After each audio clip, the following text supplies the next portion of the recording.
Okay, let's be real, you probably use the word if all the time, every single day. But what if I told you there's a whole world of words out there that can make your sentences way more precise, powerful, and honestly, just more interesting? So let's dive in and start building out your verbal toolkit. I want you to imagine something with me. We're about to go on a big hiking trip.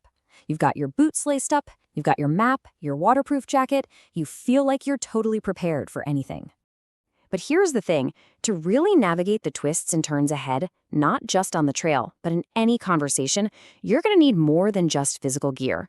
You're going to need the right words for the right situation. So our story actually begins before we even take a single step on the trail. Right now, it's all about the planning phase, setting the conditions for our trip and thinking ahead about what could happen. The hike leader gets everyone together and lays down the first rule.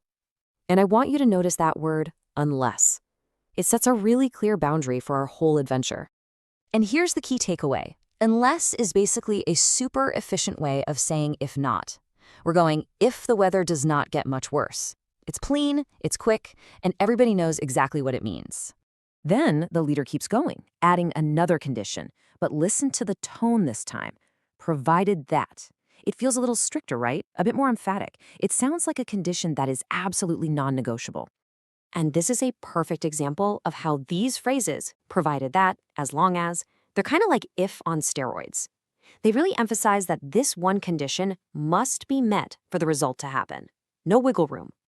Okay, so now the leader changes gears a bit. We're moving from setting conditions to talking about precautions.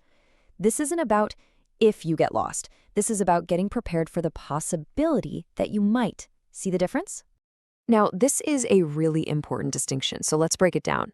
In case versus if. When you use in case, you're being proactive. You act now because of something that might happen later. With if, you're being reactive. You wait for the thing to happen first. You take the whistle now in case you get lost. You don't wait until you're already lost to wish you had one. All right, planning's done. We're actually on the trail now. The air is crisp, the views are amazing. But, the path isn't always as clear as we hoped. And this is where things like wishes and regrets start to creep in. And, oh no, just like that, it happens. One of our hikers, let's call her Chloe, she's taken a wrong turn. The trail is gone, and that little feeling of panic starts to bubble up. Her thoughts are just racing. So what's her first thought?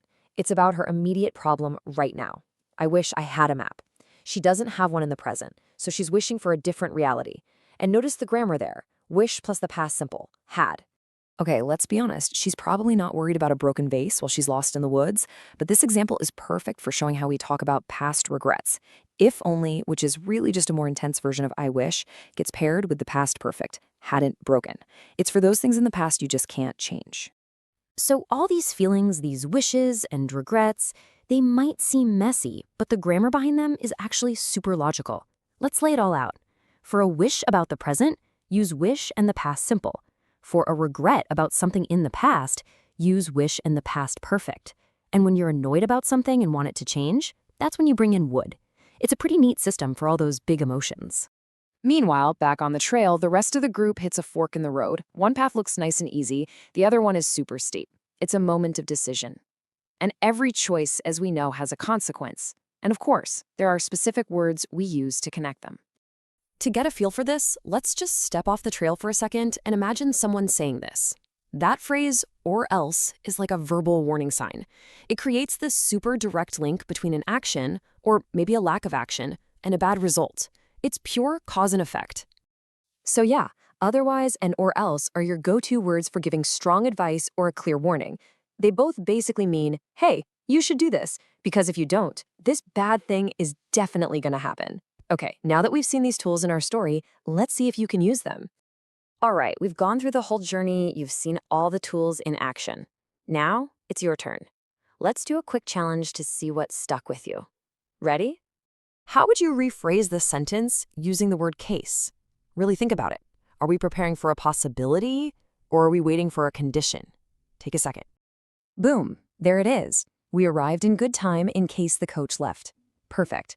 You're taking action now to prepare for something that might happen later. Fantastic. Let's try one more.